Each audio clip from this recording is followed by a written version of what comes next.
Hello, my glorious applique Kim McLean fans. We're back with the actual episode 5 of my Mariner's Compass Medallion. I noticed in my description on the last video, I called it episode 5. That was episode 4. This is episode 5. Welcome. So I left you last time with working on my little corners, and I am happy to say that I have them all done. All 4 of them. Yay me. Yay. And I'm back in my patriotic shirt. I'm just feeling sunny because it's warm where I'm at. So anyway, I'm on now to my corners with my flower pots and my big flower arrangements. And I am sad to say that I had to buy some more fabric. I thought I had plenty of background fabric, but I didn't have enough because, we were supposed to cut these 2 of them that are 30 inches wide by the width of the fabric. And I said, well, golly, my state's doing a shop hop. I might as well just go buy some more fabric. And so I did.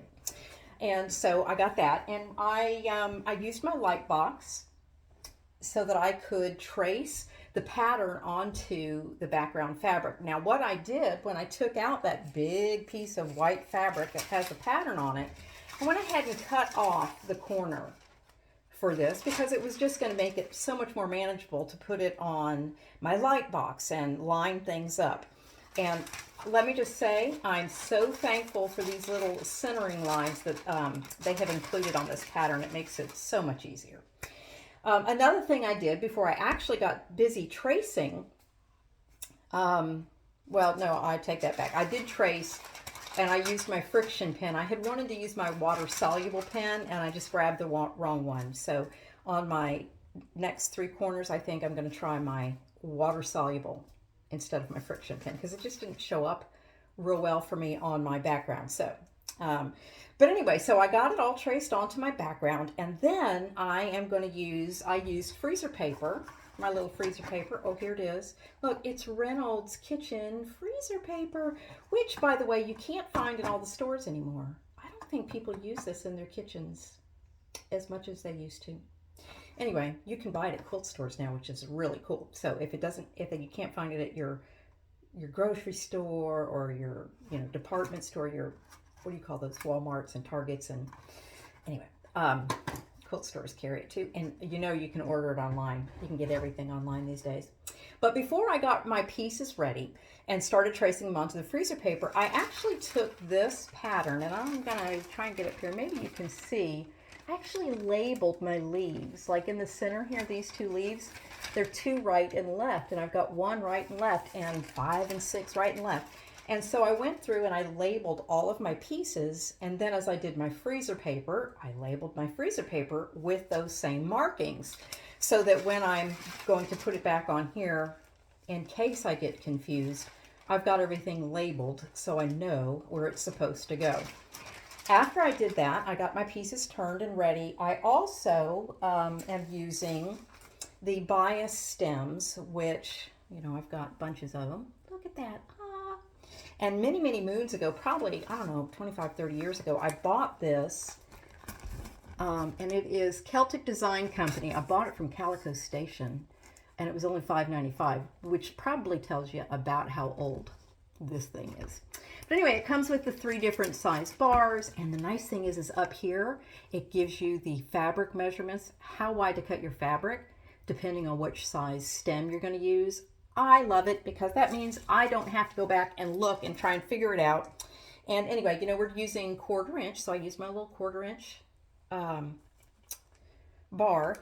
And these are metal, and they do get hot. I know there's other types of bias bars out there that don't get hot like these, but I've got a set. Why am I going to spend money on a new set? I'll just burn my fingers, or wait until the metal cools down a little bit before I use it. And I did make a variety of lengths because we do have on this some 2 really long stems and some medium-sized stems and then some shorter stems. So I just made, a variety of lengths from, as it turns out, this was left over bias strips that I had cut for another project.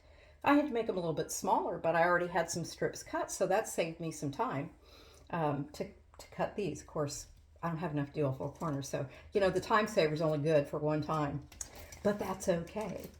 So the next thing I did after I have all my pieces ready, I went ahead and I pinned for this particular one. This is my first corner, and so I went ahead and pinned all of my pieces. I'm going to try and show you. Now I'll tell you my flowers are not all turned and ready, but there's my first corner. And why in the world did I pin all of that? Because I don't want it all pinned on there. I'm going to take things off.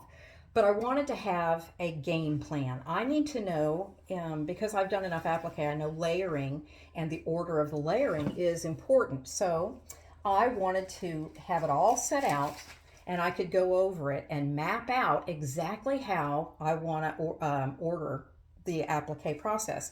So again, I brought my little thing here and I just started writing A's and B's, and I was trying to figure out what would come first. And so I did that, and I took that little bit of time now to map it out, so when I go to do my other three corners, then everything is all mapped out. I know what order. And so I took from my pattern piece, I took it and I created this little map for me that tells me what order to sew down my applique, and that will make it so much faster, and I won't get confused, hopefully, when I go to sew these down. So the only thing I'm finding on this, now that I've got the leaves, of course, are super simple, and the flower pot and the handles, everything, but when we got to these flowers, which is why there's only one that's partially turned, these little pieces right here, and obviously I don't have this bottom piece cut out and ready to go. When I first looked at the pattern, I couldn't tell if those were cutouts or if they were other pieces appliqued on top of the flowers. So I thought and I thought and I looked and I looked and I decided they were cutouts. So that's how I'm doing this. But I did come up with a bit of a problem. The outside, of course, is no big deal. Lots of space. I can leave lots of seam. But when you get to these center pieces here, there's only going to be so much seam allowance. And so if you look at the top of that one, oh my gosh, that looks horrible. So now I'm asking myself, can I use freezer paper? Am I going to have to use glue if I do freezer paper? Am I going to have to use needle turn? So what I've decided is I have plenty of flowers to make a determination of which method's going to be best for me. So I'm starting off with my freezer paper because that's my go-to method. And I am going to just go ahead and trim or turn these under like I've done.